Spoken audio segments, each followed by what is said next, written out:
علاقے جو خط استوا کے قریب ہیں وہاں سارا سال گرمی پڑتی ہے، کیونکہ سورج کی شعاعیں خط استوا پر سارا سال عموداً پڑتی ہیں، جبکہ ایسے علاقے جو خط استوا سے دور ہیں وہاں سورج کی شعاعیں ترچھی پڑتی ہے، اس وجہ سے علاقے کم گرم ہوتے ہیں۔ ٹھیک ہے، آگے ہے سمندر سے فاصلہ۔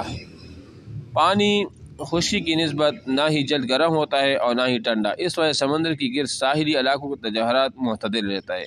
اس کو معتدل رکھنے میں پانی کی سرد اور گرم روئی جو ہے نا وہ بھی معاون ثابت ہوتی ہیں، اور وہ علاقے جو سمندر سے دور واقع ہیں وہ اس کے اثر سے دور ہیں، اور وہاں تجہرات اپنے علاقے کے مطابق وہ ہوتا ہے۔ ٹھیک ہے، اچھا جی، یہ کیا آپ مزید جاننا چاہتے ہیں؟ میں آپ دیکھیں ایبٹ آباد، ناران، کاغان، سوات، نتیہ گری، ایوبیہ، گلگت بلتستان، مریخ اور کوہالہ جیسے علاقے ساحل سمندر سے بلندی پر واقع ہیں، اس لیے یہاں تجہرات کم ہوتا ہے اور یہ علاقے وہ ٹھنڈے ہوتے ہیں۔ ٹھیک ہے نا، ہواؤں کا رخ، وائنڈ ڈائریکشن۔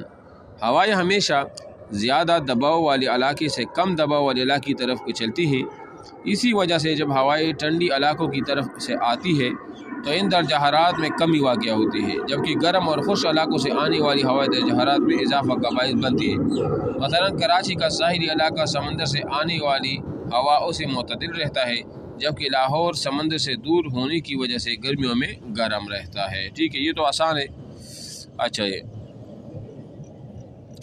یہ آپ قدرتی آفات ادھر دیکھیے، ہواؤں کا رخ کے نیچے کیا آپ مزید جاننا چاہتے ہیں؟ یہ کہتے ہیں کہ انٹارکٹیکا دنیا کا سرترین خطہ ہے، یہاں صرف سال و سال برف ہی ہوتا ہے اور یہ ایک بر اعظم بھی ہے۔ ٹھیک ہے نا، یہاں پر آبادی بھی نہیں ہے۔ قدرتی آفات، ہم اکثر سنتے ہیں کہ آج تیز آندھی چلی یا طوفان آیا۔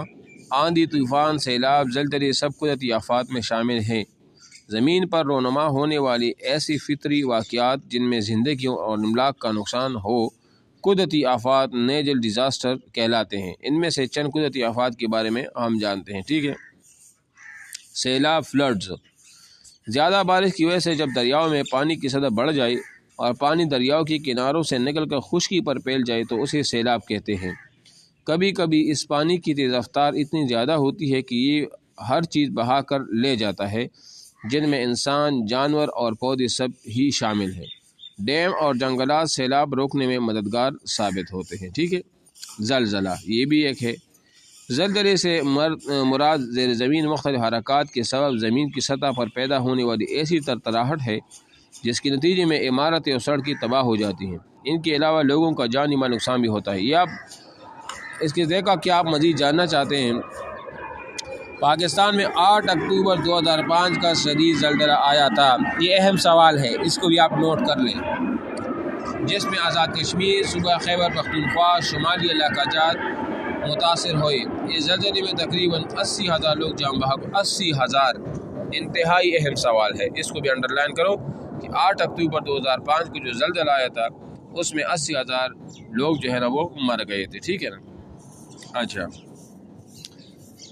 گرد باد، اگر کسی علاقے کا تجہرات زیادہ ہو جائے تو اس علاقے کی ہوا گرم ہو کر اوپر اٹھتی ہے، اس طرح اس علاقے میں ہوا کا دباؤ کم ہو جاتا ہے۔ ہوا کی اس کم دباؤ والے علاقے کی طرف ارد گرد کے علاقے زیادہ تر دباؤ والی ہوائیں چلنا شروع ہو جاتی ہے، جس سے گرد باد بنتے ہیں۔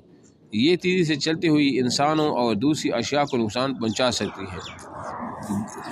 گرد باد نہ صرف خشکی کے علاقوں بلکہ سمندروں میں بھی بنتے ہیں۔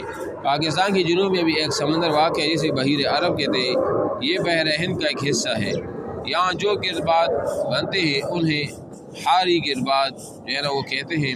یہ گرد باد پاکستان کے ساحلی علاقوں ٹٹا، بدین، حیوان اور گوادر کے علاقوں میں تباہ کاری کا سبب وہ بنتے ہیں۔ ٹھیک ہے نا، یہ دیکھو آپ نے یہ گرد باد آپ نے دیکھا جس طرح ایک گول سائز سمندر میں وہ جو بنا ہوا ہے نا، اور اکثر آپ نے دیکھا ہوگا ہمارے علاقے میں کبھی کبھی ہوتا ہے، ہوا جب چلتی اس طرح گول دائرہ کو اوپر کی طرف جاتی ہے۔ ٹھیک ہے، اچھا جی، برفشار، برفیلی تودوں اور برف کا تیزی سے کشش شکل کے باعث پہاڑوں سے نیچے کی جانب آنا برفشار کہلاتا ہے۔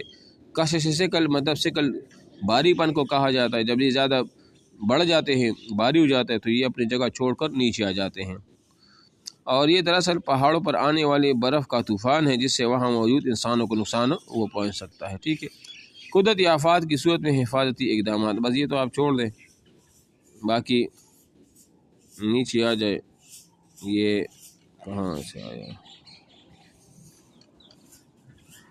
یہ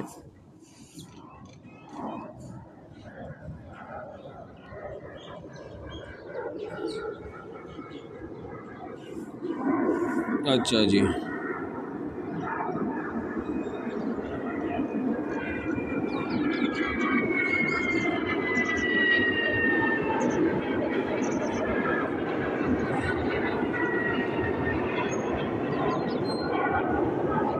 یہ آج ہم نے پڑھ لیا تو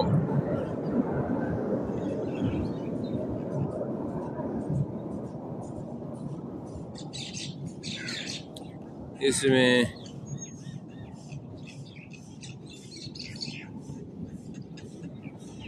یہ آبادی والی جگہ سے انشاءاللہ پھر ہم کل پڑھیں گے۔ ابھی آ جائے اردو پڑھ لیتے ہیں، اس کے نیچے پہ سوالات ہوں گے، وہ بعد میں جب یہ ختم ہوگا تو پڑھیں گے۔ یہ کلاس 4 اردو میں آ جائے ابھی۔